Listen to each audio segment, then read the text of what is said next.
My fiancé announced, "I'm not signing the marriage license. I want the wedding, but not the legal commitment." After 200 guests arrived, I said, "That's fraud." Then I canceled the ceremony, explained to everyone, and turned the reception into a dodged-a-bullet party. When the DJ played, "Thank you, next," I, 31 male, am writing this from what was supposed to be my honeymoon suite. Alone, with a $14 minibar Heineken and the remains of a $38,000 wedding that turned into the most legendary party my family has ever thrown. Buckle up. So I've been with my fiancée for 4 years. Met through mutual friends at a barbecue. The whole normal origin story. She was smart, funny, had this energy that just pulled people in. We moved in together after a year, got engaged after 2.5. Everything felt solid. Not perfect. We argued about dishes and her spending habits, and the fact that she could never be on time to literally anything but solid. The wedding planning was a lot. She wanted a big wedding. Like big. Her mom was even worse. Every conversation was about upgrades. The florist package wasn't enough. We needed the premium botanical experience. The DJ wasn't enough. We needed a live band and a DJ.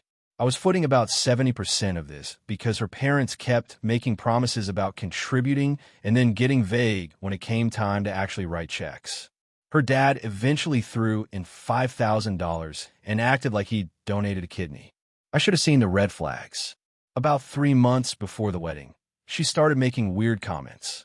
Things like, "Marriage is just a piece of paper anyway," and "I don't think the government should be involved in love."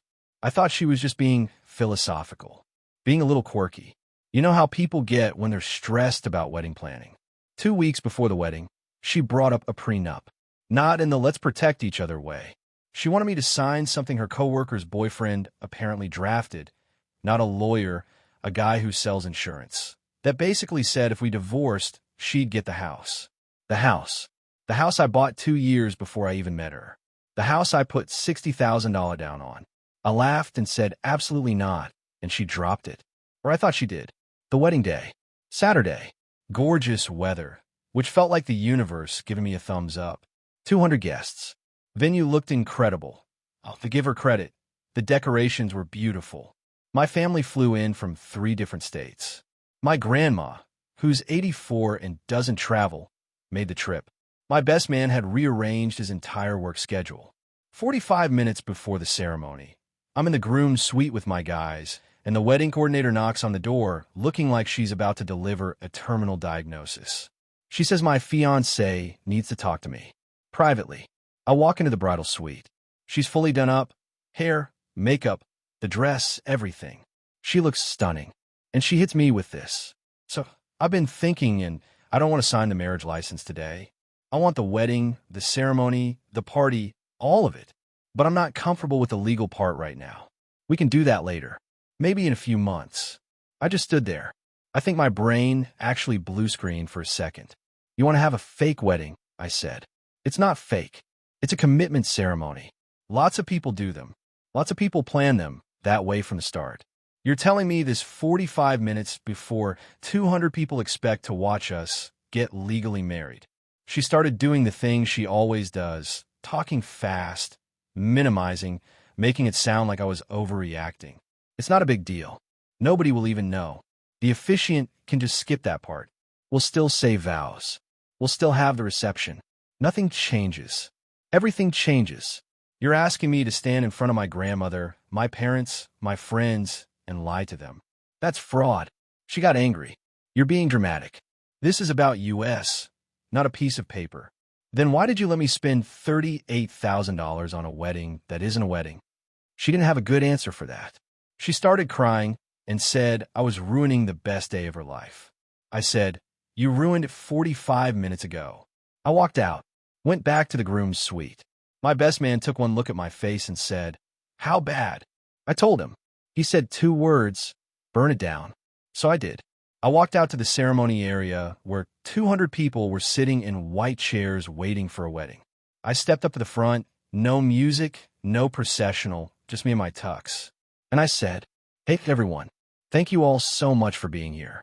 I love every single one of you, and I appreciate you showing up for us. But I need to be honest with you. About 45 minutes ago, my fiancée informed me that she doesn't want to sign the marriage license. She wants the wedding, but not the legal commitment. I'm not going to stand up here and perform a fake ceremony, and I'm not going to lie to all of you. So the wedding is off. Dead. Silence. Like you could hear the birds. Then my uncle, God bless this man, yelled from the back row, "So he's still eating, or what?" And honestly, that broke the tension perfectly. People laughed. Some people were crying. My mom looked like she wanted to commit a felony. My fiancé's mom was already storming toward me screaming about humiliation and "how dare you?" And my dad stepped in front of her like a Secret Service agent and said, "Ma'am, your daughter humiliated herself." I'd already paid for the venue, the catering, the DJ, the open bar, all of it non-refundable. So I made the call. I grabbed the mic and said, "The food is paid for, the bar is open, and the DJ is here for 4 more hours. If you want to stay and help me celebrate not making the worst mistake of my life, you're welcome to." About 150 people stayed. The DJ, who was apparently living for the drama, asked me what I wanted to hear first. I said, "Surprise me." He opened with "Thank You," next by Ariana Grande, and the place absolutely erupted. My grandma was clapping. My cousins started a conga line. It was surreal. My fiancée and her family left within 20 minutes. She was sobbing. Her mom was screaming in the parking lot. Her dad just looked tired. Her maid of honor came up to me and, I'm not making this up, said I told her not to do this, and then stayed at the party. It was the best non-wedding I've ever been to. People kept coming up to me, saying they were proud of me, that I did the right thing. My grandma held my face in both hands and said, "You're smarter than your grandfather was." Grandpa apparently had his own stories. LOL. I'm not going to pretend I didn't go back to the hotel room and sit on the bathroom floor for an hour afterward. For years, I loved her. Part of me still does, which is the part one hate the most right now. But I couldn't do it. I couldn't stand there and lie. Anyway, that's where I'm at. Alone in a honeymoon suite with overpriced beer. Probably going to eat room service pasta and watch something stupid on TV. If anyone has recommendations for what to do when your life implodes, I'm all ears. Update 1, 5 days later. Okay, so this blew up way more than I expected. I've gotten hundreds of messages and want to address some stuff and also update you because OH boy has it gotten worse. First, a lot of people asked if she gave any explanation for why she didn't want to sign. I didn't have an answer in my first post because she literally wouldn't tell me. Well, now I know. 2 days after the non-wedding, my best man called me. He'd been doing some digging because that's just who he is. The guy researches restaurants before he eats there. So, he's investigating this. Turns out my fiancée had been talking to her co-workers about this for weeks. One of them sent my best man screenshots of a group chat. In this group chat, my ex-fiancée explained her whole plan. She didn't want to legally marry me because, and I'm paraphrasing from multiple messages, she wanted the social status of being married without the financial risk. She specifically mentioned that she'd been advised by the same insurance guy who drafted that fake prenup, that if we weren't legally married, she could still live in my house, benefit from my income, and if things went south, she wouldn't owe me anything and I couldn't claim any of her assets either. She called it having the cake and eating it too. But here's the part that really got me. In one message she said, and this is a direct quote from the screenshot, "He's too nice to call it off in front of everyone. He'll just go along with it." She bet on me being a pushover. She bet on public pressure keeping me quiet. And honestly, if I was the version of me from 5 years ago, she probably would have been right. So that's been fun to process. Now for the entitlement escalation. Buckle up part 2. 3 days after the wedding, her mom called my mom, not me, my MOM, and demanded that I reimburse them for the $5,000 her dad contributed, plus the cost of my ex's dress for $1,200. Plus the bridesmaid's dresses, $2,800 total, plus emotional distress. Her mom actually used the phrase emotional distress like she was filing a lawsuit over a fender bender. My mom, who is the most polite woman on the planet, told her that she could take her invoice and use it as a bookmark for her Bible. I've never been prouder of my mother. Then my ex started texting me. Not apologetic texts. Demanding texts. She wanted me to Venmo her half the cost of the wedding since it was supposed to be for both of us. She said I publicly humiliated her and that I owed her for the therapy she now needs. She said, and I saved this screenshot too, you could have just gone along with it and we could have dealt with it privately later. I did not respond. My buddy who's a lawyer told me not to engage at all and to save everything. Then her maid of honor, who stayed at the party, texted me to warn me that my ex was telling everyone a completely different version of events. In her version, I got cold feet and left her at the altar because I was scared of commitment. She was posting on social media, not naming me directly, but making it obvious about being abandoned on her wedding day by someone she gave everything to. One post said, "Some people are terrified of a strong woman." The comments were brutal. People who weren't at the wedding were eating it up.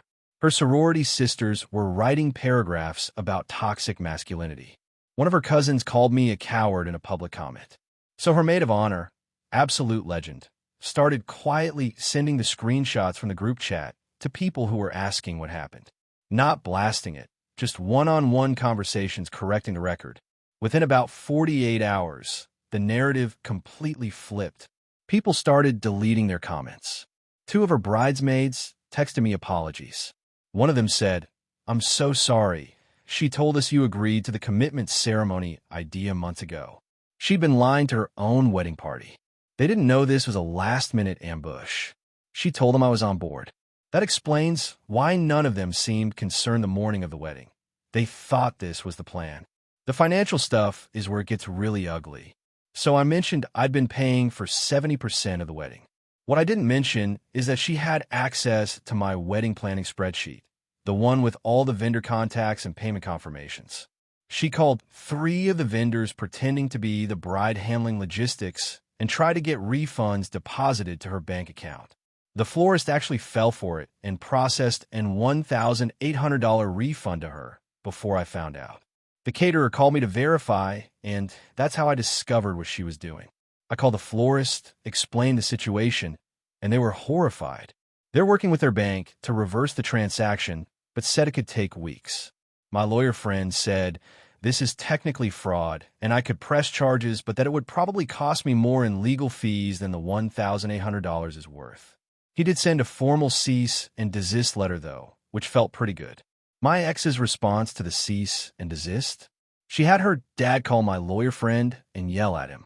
Her dad actually said, "My daughter deserves that money for what your client put her through." My friend said, "Sir, your daughter attempted to commit fraud.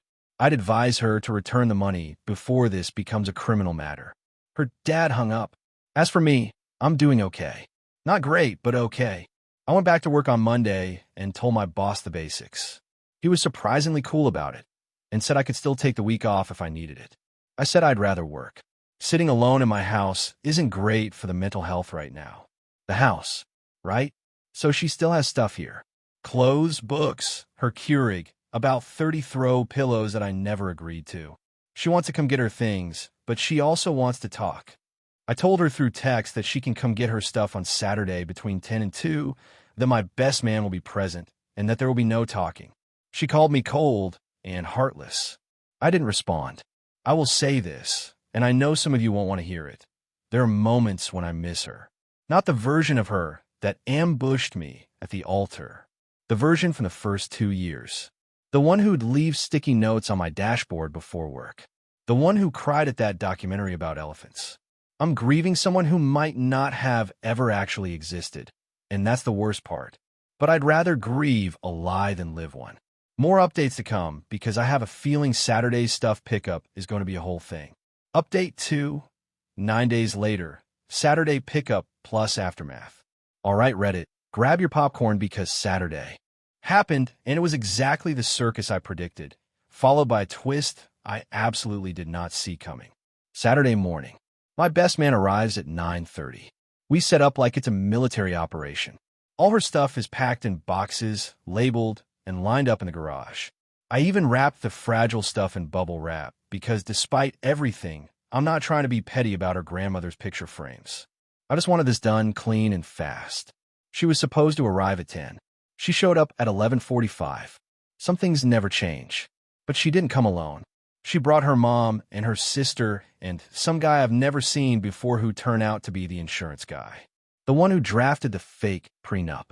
The one who apparently masterminded this whole wedding without marriage strategy.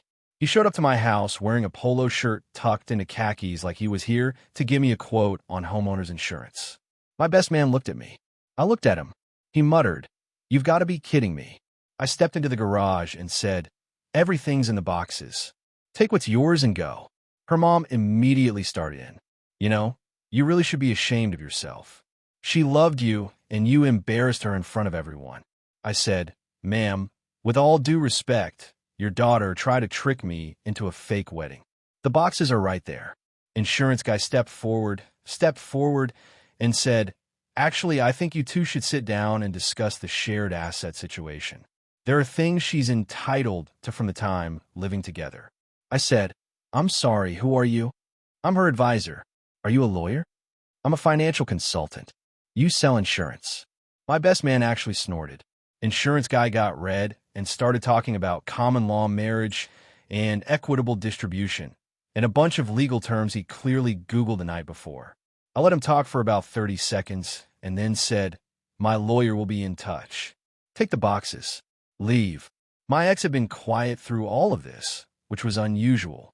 Then she finally spoke. "I just think we should talk. Just us. 5 minutes." "No. You owe me 5 minutes. I don't owe you anything. You tried to steal $1,800 from my florist." Her sister's head snapped toward her. "You did what?" Oh, this was good. Her sister didn't know about the vendor fraud. Her mom didn't know about the vendor fraud. Insurance guy didn't know about the vendor fraud. My ex's face went completely white. "It wasn't stealing. It was my wedding too." "It wasn't a wedding," I said. "You made sure of that." Her sister started going off on her right there in my garage. Apparently her sister had defended her to their entire family, told everyone I was the bad guy, went to bat for her hard, and now she's finding out her sister committed actual fraud. Her sister looked at me and said, "I am so sorry. I didn't know any of this." Her mom, to her credit, shut up for the first time in recorded history. They loaded the boxes into 2 cars. It took about 20 minutes. My ex tried one more time to get me alone. "Can we please just talk on the porch for a second?" And my best man said, no. "Have a good day." She left crying. Her mom left fuming. Insurance guy left looking like he wished he'd stayed home. Her sister left looking like she had a lot of questions for the car ride home. And that should have been the end of it. But this is my life now, so of course it wasn't. Monday morning, I get a call from my landlord. Wait, no, my mortgage company. Apparently, someone had called them claiming to be my spouse and asking about the process for adding a name to the deed. The deed to my house. The mortgage company flagged it because I'm listed as a single borrower and no marriage certificate was on file. They called me to verify, and I almost dropped my phone. I called my lawyer friend immediately. He went from buddy helping out mode to actual lawyer mode real fast. He said this was a pattern of fraud and that I needed to file a police report. Not to be vindictive, to protect myself. So I did. I went to the police station on my lunch break, filed a report documenting the florist refund theft, the mortgage company call, and the overall pattern. The officer taking my report was this older guy who looked like he'd seen everything. He read through my documentation. I brought printed screenshots, the florist statement, the mortgage company's notes, and said, "Son, you dodged a grenade." Not a bullet, a grenade. The police report is now on file. My lawyer friend sent a second, much more serious letter to my ex stating that any further contact with my financial institutions, vendors, or mortgage company would result in criminal fraud charges. He CC'd insurance guy for good measure. The florist refund was reversed. Got confirmation Thursday. That felt like a small win. Now here's where things get unexpectedly heavy. Her dad called me. Not her mom. Her dad. The quiet, tired-looking guy from the wedding day. He called me Wednesday evening and said, "I just want to say I'm sorry. I knew she was making a mistake, and I didn't stop her. I should have." He told me he and her mom had been fighting about it since the wedding. He said her mom enabled this behavior her whole life, and he was too tired to push back. He said he's proud of how I handle myself, and that he understands if I never want to speak to any of them again. I thanked him. I told him I didn't blame him. I meant it. That man looked defeated every time I saw him for the last 4 years, and now I understand why. As for the social media stuff, it died down almost completely after the screenshots circulated. My ex deleted her posts. A few of her friends quietly unfollowed me, which, honestly, good riddance. Her maid of honor and I actually grabbed coffee last week. She said she'd been watching red flags for over a year, but didn't know how to bring it up. She said the group chat screenshots were just the tip of the iceberg. Apparently my ex had been telling different stories to different people for months, keeping everyone in separate information bubbles so nobody could compare notes. Classic manipulation playbook. The financial damage is real. $38,000 for a wedding that didn't happen. Her dad's $5,000 contribution doesn't cover much. I'm not getting the bulk of that money back. It hurts. It's going to take me about 1.5 years to rebuild that savings at my current rate. But you know what costs more than $38,000? A divorce from someone who was already planning how to take your house before you even said, I do. I changed my locks, updated all my passwords, put a freeze on my credit, set up alerts on every financial account I have. My lawyer friend is monitoring for any more funny business. Last thing, a lot of you asked if I'm okay. Honestly, some days yes, some days no. Wednesday night, I found one of her sticky notes behind my nightstand. It said, "You're my favorite human," with a little smiley face. I sat on the floor and stared at it for like 10 minutes. Then I threw it away and made dinner. I'm not going to pretend I came out of this like some action hero who feels nothing. I'm a 31-year-old guy who thought he was going to spend his life with someone and found out in the worst possible way that she never planned to give him the same thing back. That leaves a mark. But I stood up for myself. In front of 200 people, with everything to lose, I stood up for myself. And that's something I can build on. I'm done posting updates about this. Whatever legal stuff happens will happen quietly. I got a therapist appointment next week. First time ever. And yeah, I'm nervous about it. My best man is making me go. He said, and I quote, "Bro, you turned your wedding into a block party. You need to talk to someone." He's probably right. To everyone who reached out, who shared their own stories, who told me I did the right thing, thank you. Genuinely. You made the worst week of my life a little less awful. And to anyone out there whose gut is telling them something is wrong, listen to it. Your gut doesn't care about sunk costs or what people will think or how many RSVPs already came back. Your gut just knows. Trust it. Peace out, Reddit. I'm going to go eat some leftover wedding cake. At least that didn't go to waste.